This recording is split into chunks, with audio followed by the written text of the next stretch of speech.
moving forward to the next drawing of today's video, we will learn how to make two birds who is standing on a branch. We will continue by making four twos as we can see from the video we have drawn here, and then we'll make the birds on it by the twos and the branch.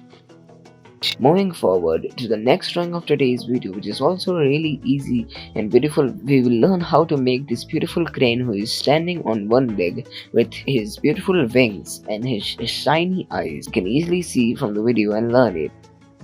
Moving forward to the next drawing of today's video, which is a really cute one, we will learn how to make this really beautiful dog. He is a really cute dog, as we can see from the video. He has big shiny eyes, a big nose and small hands and small legs.